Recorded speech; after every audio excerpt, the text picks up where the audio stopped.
दोस्तों एक बहुत कॉमन सा सवाल आपसे पूछा था फिजिक्स में, what are the conservative force. देखिए इसको समझना बहुत आसान है। अगर मान लीजिए आप पॉइंट ए पे हैं, कोई बॉडी है जो ए पॉइंट पे है और आपको बी पॉइंट पे जाना है, तो आप क्या करेंगे? फोर्स लगाएंगे। आप इस पाथ से भी जा सकते हैं, एम आई राइट?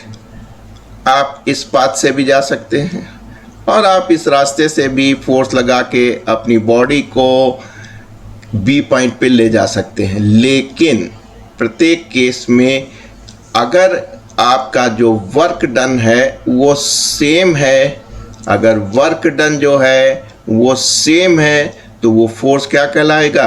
कंजर्वेटिव फोर्स कहलाएगा।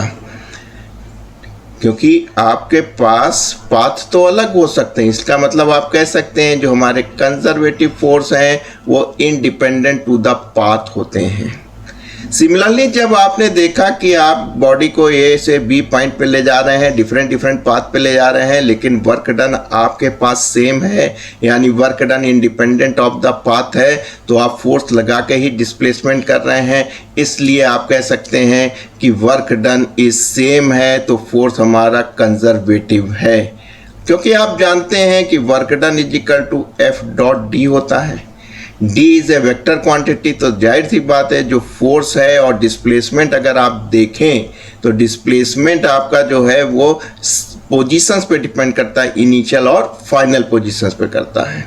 इसी तरह आप एक प्रॉपर्टी और चेक कर लीजिए। अगर आपको ए पॉइंट से किसी बॉडी को फोर्स लगा के बी पॉइंट पे ले जाना है और फिर आपको बी से ए पे आना है, तो क्या हो गया? ये एक क्लोज पाथ हो गया। इस क्लोज पाथ में अगर वर्क डन 0 है तो आप कह सकते हैं कि जो हमारा फोर्स है जो लग रहा है, जिस फोर्स के द्वारा ए से बी पहुंचे हैं और बी से ए पहुंचे हैं, तो वो कंजर्वेटिव फोर्स है।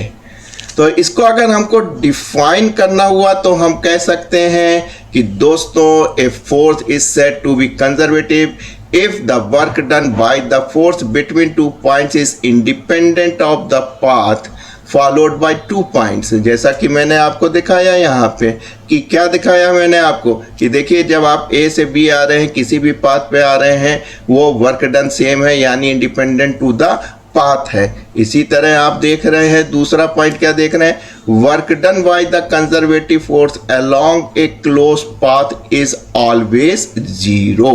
यानी कि आप कह सकते हैं कि जब आप इस पॉइंट पे पहुंच रहे हैं, ए से बी पे पहुंचे हैं और बी से ए पे पहुंचे हैं, क्लोज पाथ को फॉलो किया है, तो वर्क डन 0 हो गया है।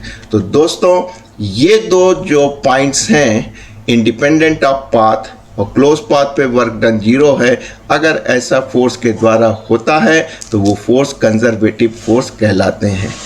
अगर आप ध्यान दें और देखें तो जो फोर्सेस हैं आपके पास, जो इनवर्स स्क्वायर लॉ को फॉलो करते हैं, इनवर्स लॉ स्क्वायर को क्या कि force is directly proportional to R square. ऐसा किस किस में देखा है? आपने देखा है ग्रेविटेशनल फोर्स में भी देखा है, एम आई राइट? फार्मूला याद दिलाए जी, m1 m2 upon R square. Similarly आपने ऐसे ही कूलॉम्स लॉ, जिसको इलेक्ट्रोस्टैटिक फोर्स कहते हैं, उसमें भी आपने देखा है कि साहब कि वो जो है क्या फॉलो करता है? इनवर्स स्क्वायर लॉ को फॉलो करता है, इनवर्स स्क्वायर लॉ को फॉलो करता है। तो इनवर्स लॉ स्क्वायर को जो ग्रेविटेशनल फोर्स है या इलेक्ट्रोस्टैटिक फोर्स है, ये दोनों फॉलो करते हैं।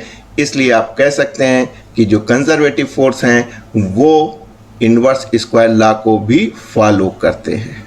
Thank you and God bless.